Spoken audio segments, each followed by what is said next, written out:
Mis hermanos, esta es de esas enseñanzas donde se le habla a una persona como que juez y parte, ¿no? Como que está hablando de algo que finalmente tiene que ver con él, pero ahora de manera positiva. Es como cuando usted le dice a alguien, cuando yo cumpla años, me gustaría, usted ya está diciendo, dando una señal de lo que le gustaría recibir del cumpleaños. Esto no es lo mismo, pero va a sonar como algo similar, como cuando usted está hablando de algo, usted sabe que usted que se va de cierta manera a beneficiar, o que está enfocado de cierta manera a usted.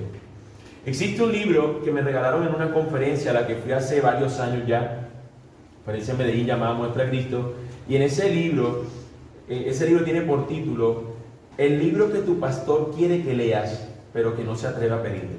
Así se llama el libro. El libro que tu pastor quiere que leas, pero que no se atreve a pedírtelo. En la introducción del libro, el autor, Christopher Ash, dice: ¿por qué tu pastor no se atrevería a pedirte que leas este libro? Porque dice cómo debes cuidar de él. Algunos creen que solo funciona al revés. Cuando una amiga me preguntó qué estaba escribiendo, le expliqué que estaba tratando de escribir un libro sobre la forma en la que podemos cuidar a nuestros pastores. Me dijo: pero son ellos los que deben de cuidar de nosotros, ¿no? Necesitas que tu pastor te cuide, y yo también. Necesito y aprecio profundamente a los que me cuidan, velan por mi alma, me aman, oran por mí, me aconsejan y me enseñan pastoralmente. Pero, ¿de qué trata todo esto de que yo los cuide a ellos? Y ahí cierra la introducción que tomé del autor. ¿De qué trata esto de que yo cuide de ellos, o que yo cuide a los pastores también? Hay algunas cosas, mis hermanos, que cabe mencionar acerca del fragmento de este libro que he leído. Uno, y es lo que a nosotros los pastores nos cuesta, pedirle a las ovejas que lean material o que se cimenten en documentación acerca de esto, acerca del cuidado para nosotros, para con nosotros los pastores. Es lo primero, como dice el autor allí, es raro. ¿Por qué tu pastor se atrevería a decirte tal cosa? Ahora, lo segundo es lo que cuesta a las ovejas ver que sus pastores también necesitan ser cuidados. Y esa es una segunda realidad. Así como a este le cuesta decirlo, a las ovejas también les cuesta asumir que los pastores deben ser cuidados. Y tercero, hay una gran pregunta que debemos responder. ¿De qué trata todo este asunto de que yo cuide de ellos? O sea, al final todo lo que recibimos es instrucción, consejería y demás cosas que tienen que ver con el cuidado y con la enseñanza de parte o por parte de los pastores. Así que básicamente, mis hermanos, es una pregunta tan necesitada, que tiene tanta necesidad de responderse, pero que a su vez tiene tantas cosas para decirse que no bastaba una sola enseñanza. Así que lo hemos dividido en 3 enseñanzas. Esta es la primera que vamos a dar de ellas. Cada una va a tener un texto que va a ser como el que va a ser el texto base que nos va a enseñar acerca del asunto. Por eso leíamos hoy 1 Tesalonicenses 5, 2 y 13, que es el texto que vamos a ver este asunto del cuidado hacia los pastores. Así que, como ustedes han visto en las imágenes, como ustedes han visto en la imagen que se compartió, la enseñanza de hoy se llama La Iglesia amando a sus pastores. Primera parte. Saben que son 3 partes, no se pierden. Esta trilogía sí es buena. No sé que a veces dicen una trilogía de otras películas y son malas. Esta sí es buena. La iglesia amando a sus pastores, primera parte. Como hemos leído, mis hermanos, 1 Tesalonicenses 5, 2 y 13 es nuestro texto, en el cual en ese texto consideraremos lo que es el estimar y alentar el trabajo de tu pastor. ¿Qué vamos a ver en ese texto? Bueno, el estimar y alentar el trabajo de tu pastor. Leámoslo una vez más, nuestro texto, 1 Tesalonicenses 5, 12 y 13. Pero les rogamos, hermanos, que reconozcan a los que con diligencia trabajan entre ustedes y los dirigen en el Señor y los instruyen, y que los tengan en muy alta estima con amor por causa de su trabajo. Vivan en paz los unos con los otros. ¿Cómo inicia este texto? ¿Qué es la primera palabra, por lo menos en mi versión, que dice? Les rogamos. Les rogamos. Pregunta: ¿a quién está rogándole Pablo? ¿A quién? A la iglesia, no es a Dios. No está diciendo: Señor, te ruego que ames a tus pastores, sino a quién le está diciendo él y quién le está rogando. A la iglesia, exacto. A los de esa iglesia en particular le está diciendo: hermanos de Tesalónica, Les ruego, hermanos, reconozcan. Está hablando acerca de eso. No es una plegaria al Señor para que Él cuide a los pastores o a los líderes que cuidan a la iglesia, sino que va dirigido directamente a los hermanos, lo cual otorga una responsabilidad a la iglesia en cuanto a esto. Si usted se preguntaría, ¿cómo Dios muestra el amor por sus pastores? Ahí son ustedes la respuesta. Es lo que está prácticamente diciendo Pablo. Les ruego a ustedes, hermanos, que reconozcan ese amor que está hablando aquí Pablo, amor que tengan, que voy a decir en el versículo 13, y que los tengan en muy alta estima con amor por causa de su trabajo. Se lo está delegando Pablo, esa responsabilidad a los pastores, a la iglesia, acerca de los pastores. El ruego del apóstol hoy sería también a nosotros como iglesia, y no debemos ignorar el contenido de este ruego. Sé que usualmente vemos muchas otras cosas. De hecho, como decía ahorita, cuando leemos primera carta a los tesalonicenses, tenemos muchos textos que de allí tomamos como algo bueno. Por ejemplo, cuando nos dice el 16, estén siempre gozosos. O el 17, oren sin cesar. O el 18, den gracias en todo. ¿Por qué? Porque esta es la voluntad de Dios para ustedes en Cristo Jesús. No apaguen el espíritu, dice el 19. No desprecien las profecías, dice el 20. 21, antes bien examínenlo todo cuidadosamente. Retengan lo bueno. 22, absténganse de toda forma de mal. Y todo eso que acabo de decir lo tomamos excelente. Bien, Pablo tiene razón. Debo orar sin cesar. Debo abstenerme de lo malo. Debo hacer tal cosa. Pero cuando inició el 12 y el 13, usualmente no se tiene tanta consideración por ello. Y ahí es donde está empezando el apóstol a considerar lo que es una exhortación, un ruego a estos hermanos para que lo consideren. El ruego es que reconozcan a sus líderes. Nos dice el texto, les ruego, hermanos, que reconozcan. Este reconocimiento no significa una simple identificación, porque aquí en la iglesia sería fácil. Los dos que tienen sabios son los pastores, ya los reconocí, ya está bien. Reconocimiento y facial, los ubiqué, ya están ahí los dos pastores de la iglesia. Y los líderes, bueno, hay otros líderes que también debo reconocer su trabajo, el que enseña alguna vez, o el que canta, o el que hace tal cosa. Pero ese no es el reconocimiento que nos habla el texto. No es simplemente distinguir quién es o quiénes son los pastores. Este reconocimiento más bien significa un aprecio, un respeto y amor por ellos y hacia ellos. En palabras del pastor John MacArthur acerca de esto, él dice: los creyentes deben conocer a sus pastores lo suficiente como para apreciarlos de manera íntima y respetarlos a causa de su valor e importancia para el cuerpo. Vemos su esfuerzo, vemos el valor, importancia que tienen para el cuerpo de Cristo, y por tal razón los conocemos íntimamente, como dice acá, los apreciamos de esa manera y los respetamos por el valor e importancia para el cuerpo de Cristo.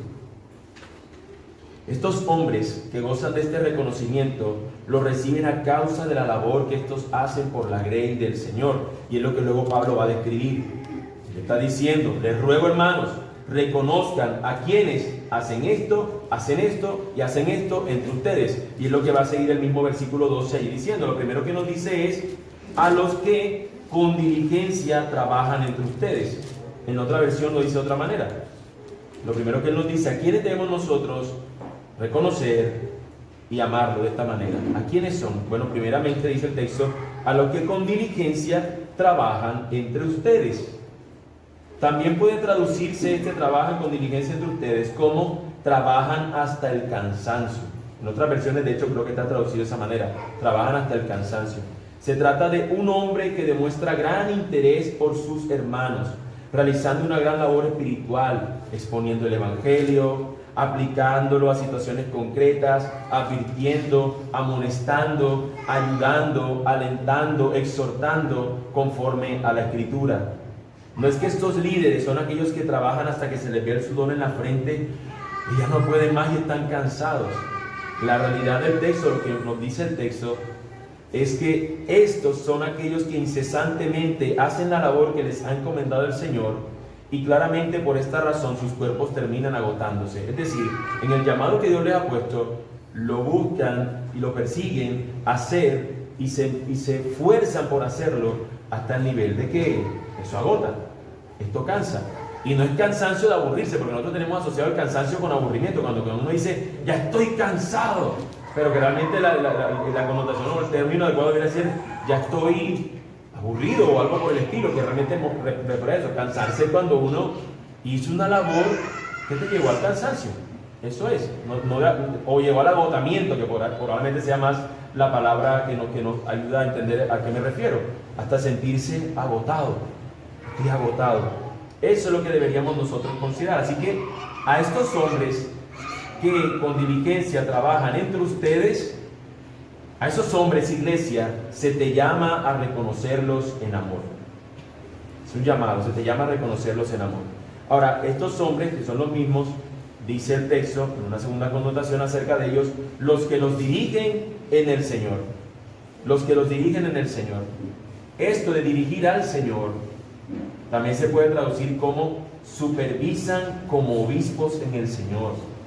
O los que están sobre ustedes, que son supervisores, que ahorita también se hablaba, los que vienen desde las 8, lo que ahorita se hablaban de que son como estos supervisores, estos obispos, los que están observando, supervisando, velando.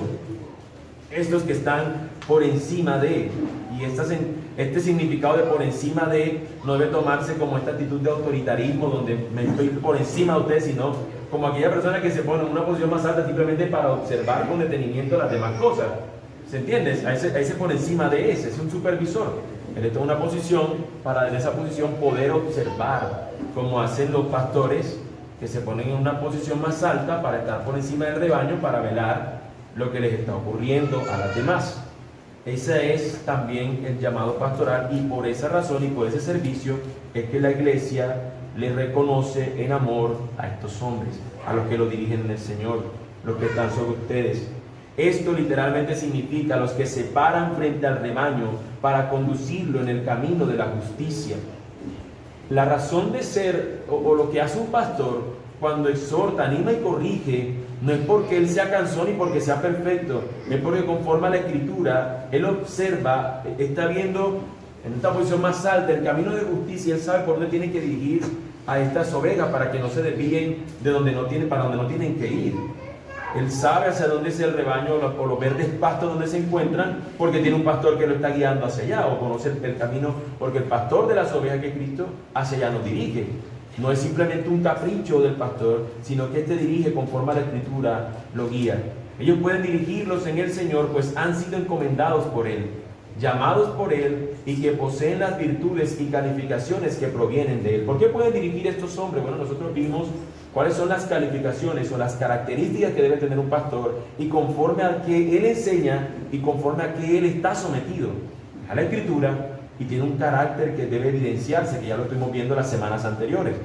Si usted no vino, se lo perdió, pero puede mirar los recursos audiovisuales, mirarlos, pero también tiene el texto en primera Timoteo 3, Tito 1, allí nos muestran estas características o estos condicionales, por decirlo así, de un pastor. Así que por esa razón, al observarlo decimos, este hombre no me va a llevar a un despeñadero. Si te está llevando a un despeñadero, como oveja no lo sigas. Pero como te está guiando hacia donde son los verdes pastos que nos conduce el Señor, hacia allá nosotros decimos. Así que estos que nos dirigen en el Señor son estos que son llamados a ser reconocidos en amor. Por eso, iglesia, no lo olvides, se te llama a reconocer a estos hombres en amor. Ahora, una tercera característica, un tercer asunto que nos menciona aquí el texto es, ya vimos nosotros el número 1, vimos lo que con diligencia trabajan entre ustedes. 2, los dirigen en el Señor. Y 3, dice el texto, y los instruyen. Todavía estamos en el versículo 12. Y los instruyen. Esto, mis hermanos, también se ha traducido en otras versiones de la Escritura como los que los amonestan. Los que los amonestan. Así que se refiere a los que instruyen, amonestan o enseñan la palabra del Señor. Cuando escuchamos la palabra amonestación, usualmente la vemos como ligada a, no sé, a lo que ven fútbol, ligada como cuando te ponen amarilla, lo amonestaron, pusieron una pequeña sanción. Entonces vemos como si el pastor se tratara simplemente que busca un versículo bíblico para ponerte una amarilla, toma tu amarilla. Y cuando ya se pone pesado le pones tu roja, ¿sí? Y lo quitas del servicio que estaba haciendo, porque no atendió. Y eso no es lo que significa meramente una amonestación. El símbolo de estas tarjetas por este juez, por este árbitro, es con el fin de que la persona reciba algo por lo que ha cometido, pero la función no es que simplemente esa persona tiene, bueno, listo, ya me quitan un partido y en el siguiente voy a meter mi otro botinazo. No, la intención es que esa persona realmente no vuelva a vivir de esa manera. El tiempo de descanso que tiene, de cierta manera, para que recapacitara. Así que hay uno que no recapacita nada. Pero en el contexto nuestro, mis hermanos, la amonestación no tiene como fin simplemente tacharte los que tienen amarilla y los que tienen roja en la iglesia, sino que se trata realmente de que nosotros veamos cómo hemos actuado, conforme a qué, o por decir de una manera, qué espíritu fue el que nos dominó, qué cosa fue la que nos dominó. Seguir al Señor o en cambio nosotros seguirnos nuestros propios deseos. Deberíamos considerar eso. Esos que nos amonestan, mis hermanos, se refiere a esto, a esos que enseñan o a esos que instruyen en la palabra del Señor. Estos son estos hermanos que le recuerdan a sus hermanos que obedezcan las ordenanzas de Dios, que se sometan a Él. Hebreos 13:7 y Hebreos 13:17 son textos que nos van a hablar de eso. Y ese es uno de los textos que vamos a ver en las semanas siguientes. En la segunda y tercera parte vamos a ver uno de esos textos, no recuerdo en cuál de ellas. Vamos a ver Hebreos 13, creo que en la siguiente, ¿no? En ambas, en una, ok. Vamos a verlo, fíjate, una y una. Hebreos 13:7 y Hebreos 13:17. Vamos a ir viendo al despliegue como en esta ocasión acerca de ese texto. Pero nosotros cuando hablamos de que el pastor es apto para enseñar, no solamente que él se para aquí y enseña y punto, sino que es apto para enseñar es también cuando nosotros tenemos conversaciones con algunos, que están conversaciones centradas, salpicadas, influenciadas bajo también el Evangelio, donde nosotros procuramos que cada uno viva de manera o acorde a lo que el Señor mismo instruye. Así que no crea que es un capricho simplemente que nosotros decimos, hermano, no dejes de congregarte. Yo no quiero leer la colonia de todos ustedes. Eso no es mi interés, olerle la colonia. Qué rico huelen, hermano, qué bien se vistieron. Nuestro interés es realmente porque todos crecemos en el conocimiento del Señor, porque todos adoramos a un mismo Señor y porque Él a nosotros nos llama, nos exhorta a que consideremos el no dejarnos de congregarnos. Aquí hay más de uno que ha dejado de hacerlo. Y una paleta de la nevera y ellos salen igualmente, fríos. Los que no se congregan no me pueden decir, hermano, pero yo estuve prendido en la semana. Eso no existe.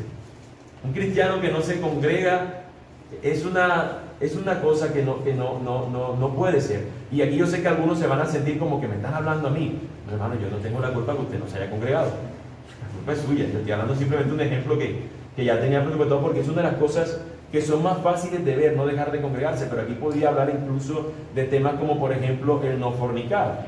Y probablemente menos de la población se sentiría que se está hablando acerca de él, pero sin embargo sigue siendo el mismo mandato. El Señor nos dice de qué manera deberíamos vivir, y muchas veces estos hermanos no viven ellos o procuran vivir de manera obediente al Señor solamente por ellos, sino porque el Señor les guía a hablar a otros acerca de esto. Y esa también forma parte de nuestra realidad. Nosotros no vivimos como vivimos simplemente para tener una conducta diplomática como hacen los los cancilleres, que tienen que tener una conducta irreprochable, ¿no? Como estos tipos de embajadas también, los embajadores que están como representando al país. No es algo fingido, y nosotros lo que compartimos más saben la lucha que tiene esto.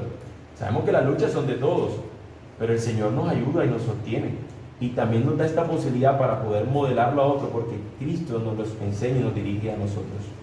Así que estos hombres que nos instruyen, iglesia, se te llama a reconocerlos en amor. Se te llama a reconocerlos en amor.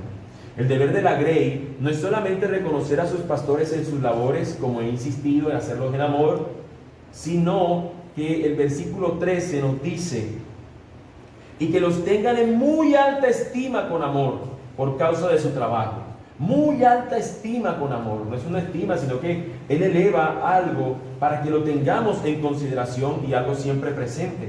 Nosotros los pastores tenemos el privilegio de ser considerados así, no porque seamos mejores cristianos que ustedes.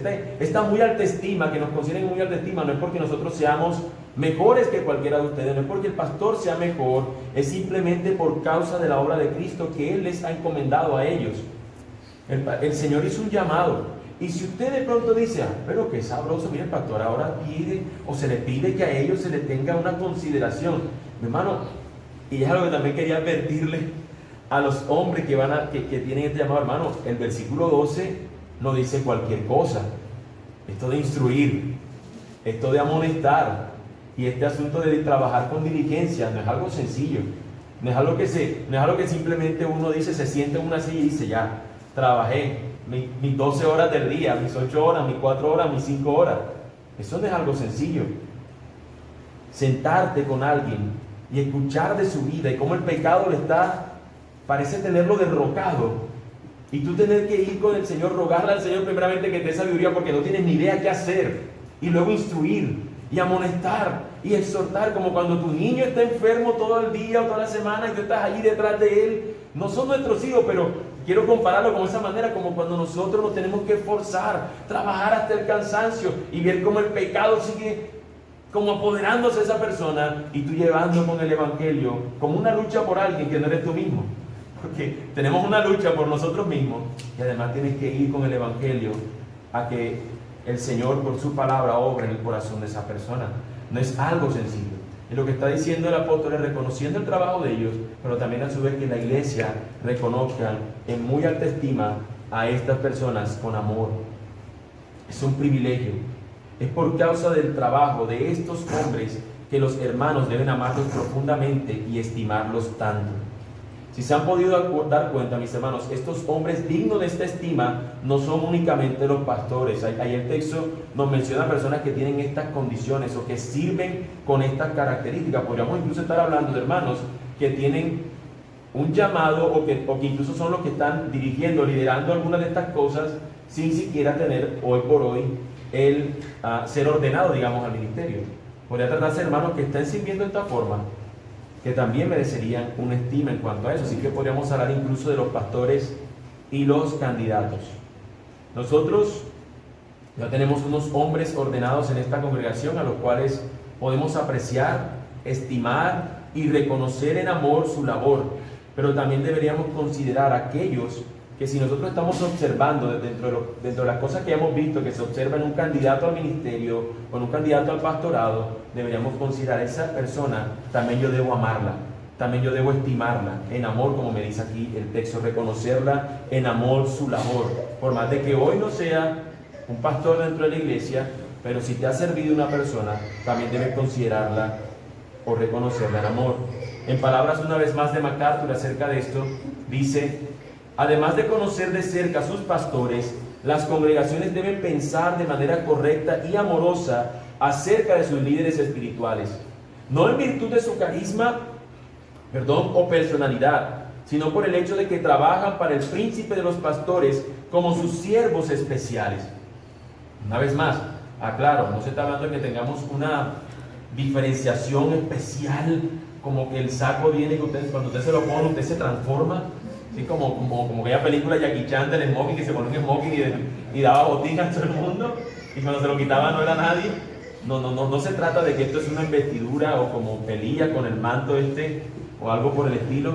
Se trata realmente de una investidura espiritual que el Señor lo hace y que es evidente a través de las características que ya estuvimos viendo desde semanas anteriores. Es tan valiosa, mis hermanos, y nótese cómo termina el versículo diciendo: es tan valiosa y necesaria esta relación de amor entre los pastores y las ovejas, que la idea se cierra con un vivan en paz los unos con los otros. ¿Sí lo notaron en el versículo 13 cómo termina? Está hablando en el 12 de que lo reconozcamos en amor a estos que diligentemente trabajan, a estos que nos instruyen, a estos que nos amonestan, que nosotros con esta muy alta estima, con amor, los tengamos a ellos. Y termina diciendo el texto: vivan en paz los unos con los otros. Hay una connotación, mis hermanos. Yo no creo que sea en vano que la palabra del Señor nos hable de esta paz. La relación entre los pastores y la grey es de amor y no es una zona de guerra. Considera entonces, iglesia, esas palabras de Pablo: vivan en paz los unos con los otros. Hay congregaciones donde el pastor y la congregación están de pelea. ¿Cómo? Enemigos públicos. Perdón. Donde de repente el pastor lo que hace es predicar desde acá, porque tiene una guerra con algunos, de pronto no con todos, pero tiene unos allí, y toma todos los textos que hablan en contra de eso, y empieza el disparo desde acá. Es un francotirador. Allá uno, pa, y acá al otro, y al otro, y después estos allá se van heridos, hablar acerca de este. Eso no pasa allí. Hay una tremenda división, una zona de guerra. Una zona de guerra. Y el texto nos habla, vivan en paz los unos con los otros. Yo creo que muchas veces por esta falta de amor se termina experimentando esta guerra entre pastores y la congregación, entre pastores y los demás hermanos.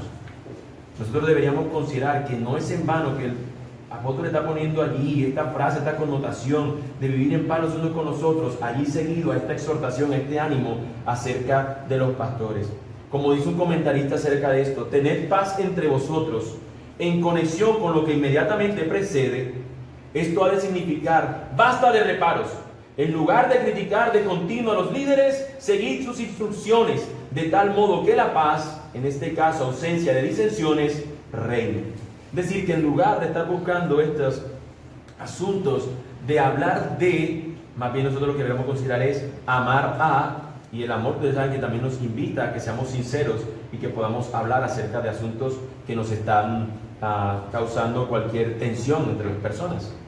Esta enseñanza, mis hermanos, no quiere decir, ojo, no quiere decir que a los pastores se les somete a ciegas y sin reparos. No quiere decir eso. No quiere decir eso. Digo a la cámara para que quede registrado que lo estoy diciendo. No quiere decir que a Ángel Miranda, que a Alejandro Cueto, a ciegas, no importa lo que ellos hagan y digan, ustedes dicen, sí, amén, amén, como borregos. No, no, hermanos.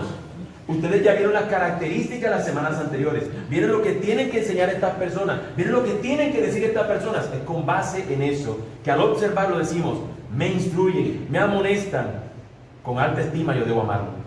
Esa es lo que nosotros observamos. Así que no es eso lo que quiero decir, mis hermanos. De eso ya hemos hablado. Ellos están sometidos y deben ser gobernados y evaluados a la luz de la palabra. Pero este texto y la enseñanza de hoy, mis hermanos, está en línea con estos hombres que se esfuerzan por hacer tal cosa, como allí se señala. A los tales, mis hermanos, a estos hermanos que vimos en el versículo 12, que se nos habla de quiénes son, a esos, y es la última vez que lo digo, a esos, iglesia, se te llama a reconocerlos en amor. Se te llama a reconocerlos en amor. Existen muchas maneras prácticas de hacer esto.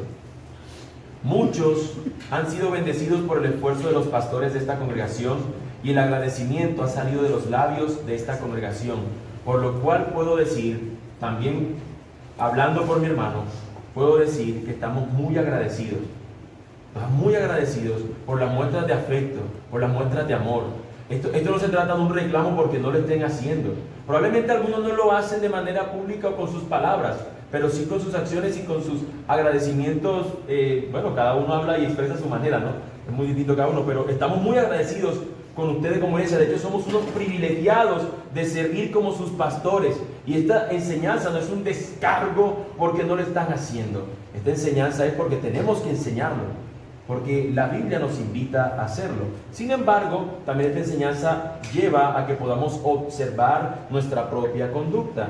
Esta enseñanza no es para reclamarle algo que no hayamos recibido. Como he dicho, es un privilegio para mí ser pastor de ustedes. Sin embargo, es el consejo de Dios y no debo privarles de amonestarles en esto también. Como iglesia, tienes este llamado y no debes dejarlo o considerarlo como algo menor.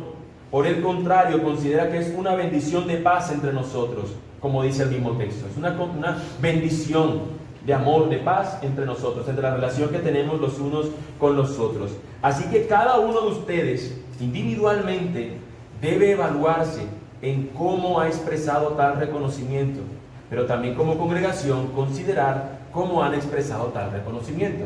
Vuelvo y digo, no es un reclamo, pero sí es una exhortación a que cada uno se considere cómo ha reconocido el trabajo de sus pastores.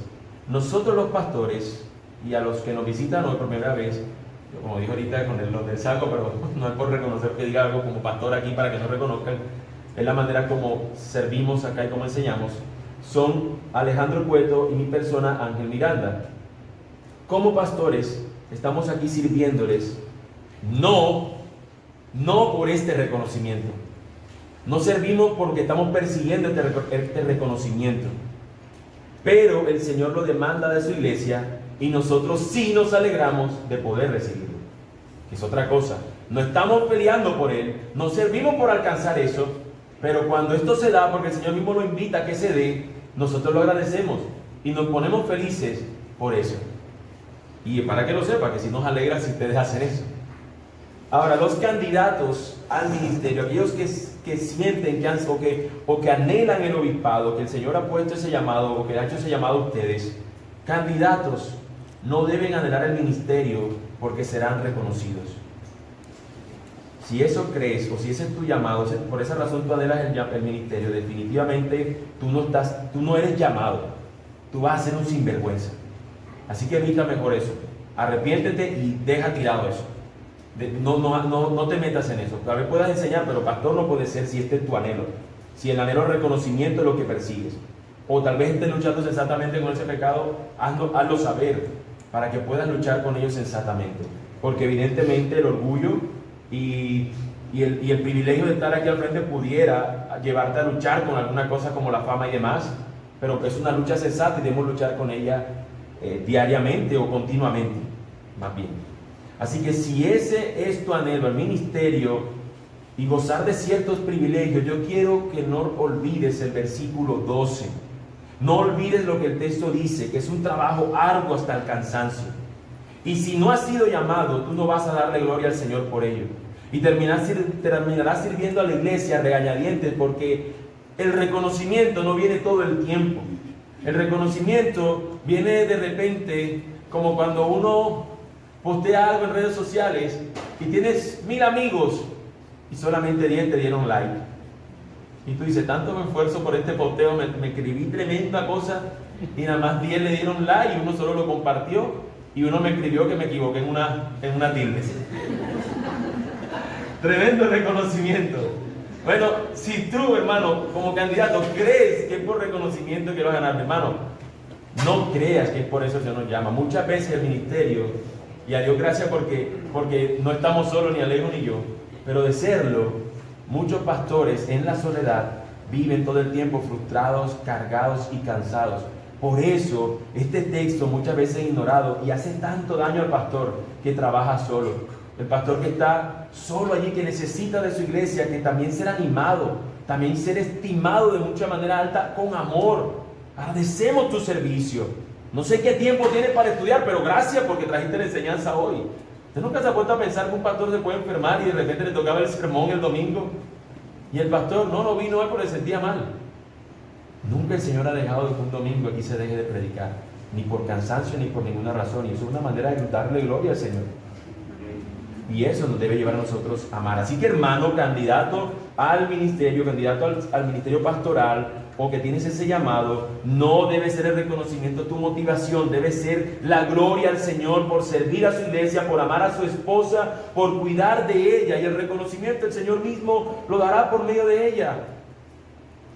Gracias es suficiente. Por último, iglesia, es un privilegio también para ti. Poder servir a aquellos que Dios puso como autoridad es un privilegio para ti, como también lo es para los pastores servirte a ti. Así que, al principio mencioné un libro, no les estoy obligando a leerlo, pero es el pastor, voy a leer el título como dice y el nombre del autor. Yo sí quiero que lo leas. El libro que tu pastor quiere que leas, pero que no se atreve a pedírtelo, de Christopher Ash.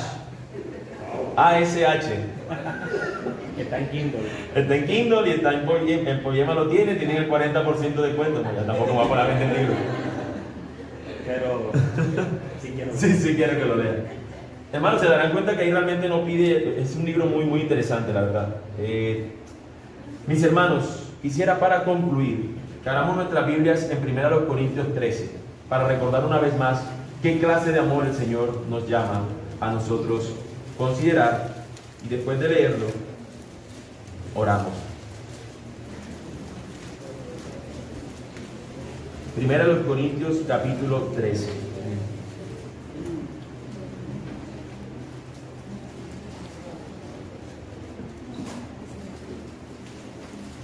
Si yo hablara lenguas humanas y angélicas, pero no tengo amor, he llegado a ser como metal que resuena o címbalo, que retiñe. Y si tuviera el don de profecía, y entendiera todos los misterios, y todo conocimiento, y si tuviera toda la fe como para trasladar montañas, pero no tengo amor, nada soy. Y si diera todos mis bienes para dar de comer a los pobres, y si entregara mi cuerpo para ser quemado, pero no tengo amor, de nada me aprovecha. El amor es paciente, es bondadoso, el amor no tiene envidia, el amor no es jactancioso, no es arrogante, no se porta indecorosamente, no busca lo suyo, no se irrita, no toma en cuenta el mal recibido. El amor no se regocija de la injusticia, sino que se alegra con la verdad. Todo lo sufre, todo lo cree, todo lo espera, todo lo soporta. El amor nunca deja de ser, pero si hay dones de profecía, se acabarán. Si hay lenguas, cesarán. Si hay conocimiento, se acabará. Porque en parte conocemos y en parte profetizamos, pero cuando venga lo perfecto, lo incompleto se acabará. Cuando yo era niño, hablaba como niño, pensaba como niño, razonaba como niño, pero cuando llegué a ser hombre, dejé las cosas de niño. Porque ahora vemos por un espejo veladamente, pero entonces veremos cara a cara. Ahora conozco en parte, pero entonces conoceré plenamente como he sido conocido. Y ahora permanecen la fe, la esperanza, el amor, estos tres, pero el mayor de ellos es el amor. Este amor, mis hermanos, esta clase de amor es el que nos debe caracterizar los unos por los otros. Iglesia, amen a sus pastores.